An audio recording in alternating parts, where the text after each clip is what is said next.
Bonjour, bienvenue sur Angel Science et aujourd'hui nous allons parler du grenat.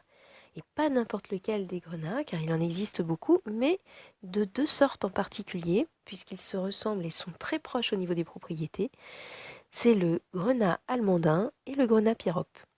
Alors pour commencer, nous allons parler de leur apparence et de leur structure.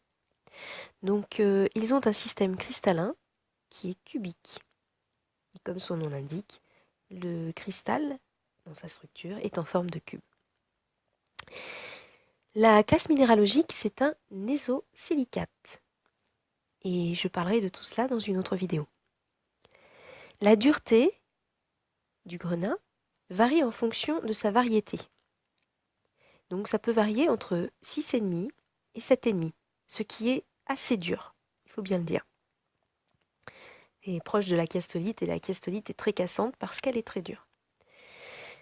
Alors, pour ce qui est de la formation, eh bien, le principe de formation des grenats, tout type confondu, est métamorphique. Et comme je l'ai dit pour la charoïte, il y a plusieurs façons pour une roche métamorphique de se former. Et donc, cela peut être très instructif. Donc, pour ce qui est de leur apparence maintenant, on voit souvent le grenat comme d'un rouge très très foncé, ce qui est bien souvent le cas. Mais il peut être aussi de d'autres couleurs en fait. Il peut être vert émeraude, vert olive ou encore kaki, parfois même brun, et presque noir. Gris, rose, jaune, orange, et parfois aussi d'un rouge violet. Ici, nous allons donc, comme je vous l'ai dit, nous intéresser plus précisément au grenat allemandin et au grenat pyrope. Le grenat pyrope étant selon certains plus puissant que l'allemandin, mais ils ont tous les deux cependant des propriétés très proches. De plus, le grenat pyrope serait de couleur plus vive, plus rouge champ, et l'allemandin serait plus foncé, pouvant aller presque jusqu'au noir. Les deux étant très proches, ils peuvent parfois se composer de deux minéraux pourtant, qui composent soit l'un, soit l'autre. Et parfois, ils peuvent être intermédiaires, de par un mélange des deux. Pour l'histoire du grenat, on percevait cette pierre comme une pierre qui éclaire l'âme. À l'époque, on pensait qu'elle pouvait rendre plus spirituelle, qu'elle est source d'espoir. On disait aussi que c'était une pierre que l'on offrait aux héros ou aux guerriers pour trouver plus de protection, de courage et de force dans l'accomplissement de leur mission. Cette pierre a toujours eu une place particulière dans l'histoire, encore même au XXe siècle, afin d'aider lors de situations de crise, comme lors des deux guerres mondiales. Au Moyen Âge, le grenat, avec d'autres pierres de couleur rouge, aurait porté le nom d'escarboucle. Ce n'est que vers les années 1200 que cette pierre porta le nom de grenat en relation avec le fruit, la grenade, pour des raisons évidentes de forme et de couleur. Cette pierre fut considérée comme sacrée dans bien des endroits du monde. Cela va des Mérovingiens aux Indiens d'Amérique en passant par les Égyptiens, les Sumériens, les Grecs et les Romains. En Suède, dans la Bohême, on trouve également le grenat comme cité ayant eu une place de choix. On la trouve citée aussi dans des textes anciens, tout comme dans la Bible ou le Talmud. De manière générale, on attribuait également au grenat le pouvoir d'apporter prospérité et bonheur. On trouve des gisements de grenat dans le monde entier. On en trouve au Sri Lanka, en Zambie, Tanzanie, Brésil, États-Unis, Autriche, Afghanistan, Inde, Tchécoslovaquie et Madagascar. Pourquoi est-ce que je parle souvent des gisements? Tout d'abord parce que si vous pouvez avoir, ce qui n'est pas toujours le cas, même chez les fournisseurs, on ne nous indique pas toujours exactement quel est le gisement qui a produit la perle que l'on a. Mais il est parfois intéressant de connaître le gisement d'une pierre, tout simplement parce que ça peut aussi donner une idée de sa qualité. Selon les gisements, on aura des pierres parfois différentes. Je pense par exemple au quartz rose de Madagascar, qui a une qualité très particulière, un rose très particulier que l'on voit sur certains de mes bracelets. Mais je ne dis pas ça pour cela.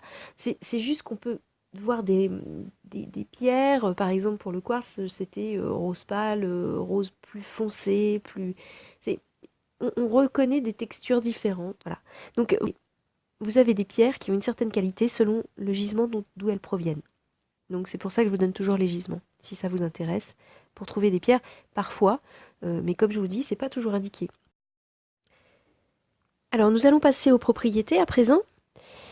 C'est une pierre qui est souvent déconseillée par les lithothérapeutes aux gens impulsifs, jaloux ou coléreux. Mais ici, il faut savoir que selon les sources, cette propriété est contradictoire. D'autres vont dire qu'elle apporterait calme et sérénité en raison d'un sentiment de sécurité accru et d'une plus grande confiance en soi. Elle apporterait également courage, persévérance et force pour surmonter des maladies là où l'on aurait tendance à baisser les bras. Elle donnerait la force nécessaire pour faire face et elle permet également le dépassement de soi.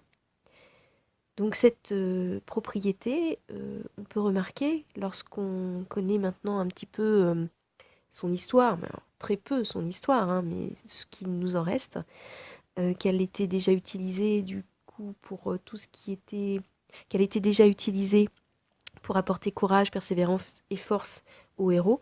Donc ce n'est qu'une continuité de la tradition ici qui nous reste et qui a traversé les temps. Alors elle réveillerait également le désir au sens général, elle donnerait du sens à la vie lorsque tout paraissait perdu. C'est vraiment une pierre qui est censée aider les gens dans un désespoir profond. Elle apporterait plus de dynamisme, elle serait efficace contre les dépressions nerveuses, elle aiderait lorsque tout semble parti à volo, que la vie est en situation de crise, que l'on se perd et que l'on perd tous ses repères. Elle augmenterait de manière manifeste la confiance en soi, la joie de vivre et un esprit plus volontaire. La persévérance qu'elle octroie à son porteur serait si exceptionnelle qu'elle ne pourrait passer inaperçue aux yeux de tous, y compris du porteur lui-même. Elle aiderait ceux qui désireraient accéder à l'indépendance et dont les schémas de vie ont été jusque-là des freins. Elle libérerait l'esprit de ce qui est inutile et des idées fausses. Elle permettrait de faire cesser l'autosabotage, de faire naître des idées nouvelles et adaptées. C'est une pierre qui permet l'esprit d'entreprise, la réalisation de ses projets sans en être dévié. Elle élèverait les perspectives en amenant à ne plus faire les choses uniquement pour soi, mais également par esprit de solidarité et avec une vision plus globale, afin d'aider la communauté. Et cela pour le bien de tous. On lui attribue la capacité de concentrer et de faire circuler la force de la Terre, l'énergie de la Terre. Sa capacité d'ancrage permettrait de mieux se protéger des énergies négatives parce qu'elle nous ramènerait à la Terre et au corps et densifierait plus notre propre énergie. En cela, elle aiderait les gens qui ont des difficultés à s'ancrer, qui auraient tendance à la rêverie et auraient du mal à se concentrer sur le réel et le quotidien. Sur le plan physique, elle régulerait des troubles du cœur, la circulation sanguine et la tension. Tous les inconvénients d'une mauvaise circulation en seraient atténués. Le corps se régénérerait mieux, elle chasserait les blocages énergétiques et surtout ceux des premiers chakras ainsi que celui du cœur.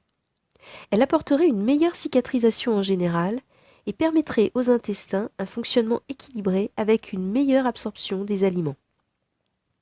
Elle aiderait à se réchauffer pour ceux qui ont toujours la sensation d'avoir froid et surtout aux extrémités. Cela résulterait entre autres d'un chakra racine affaibli ou bloqué. J'ajoute une observation qui est que selon les sources, on trouve parfois qu'elle est à employer avec vigilance chez ceux qui ont des problèmes cardiaques ou de tension. Dans ce cas, préférez peut-être l'hématite. Je le signale, bien que d'autres vont dire que ça aide. Donc vous voyez, parfois il y a des choses à vérifier et il y a des contradictions entre lithothérapeutes et pour des contradictions qui peuvent se trouver chez des lithothérapeutes de référence. Ensuite, il s'agit de savoir si on peut valider ces observations. Peut-être que ce qui a été observé ne vient pas de la pierre, tout simplement. Donc, le mieux, c'est de tester, parce que parfois, on peut aussi attribuer des propriétés à une pierre en oubliant d'éliminer tous les éléments qui ont pu perturber l'analyse que l'on a eue sur une pierre. Donc, le grenat possède toutes ces propriétés de manière générale. Toutes les propriétés qui viennent d'être citées, le grenat les possède. de façon générale. Mais selon la couleur et sa variété, ces dernières sont plus ou moins renforcées.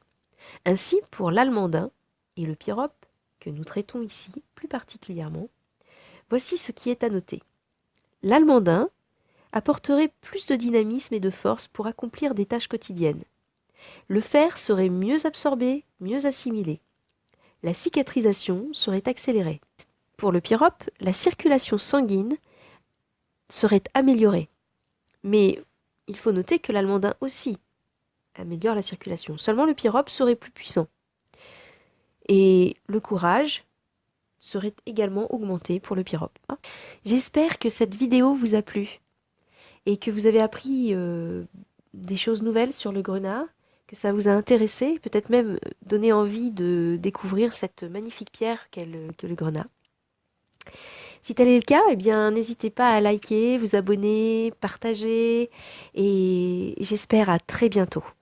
Au revoir.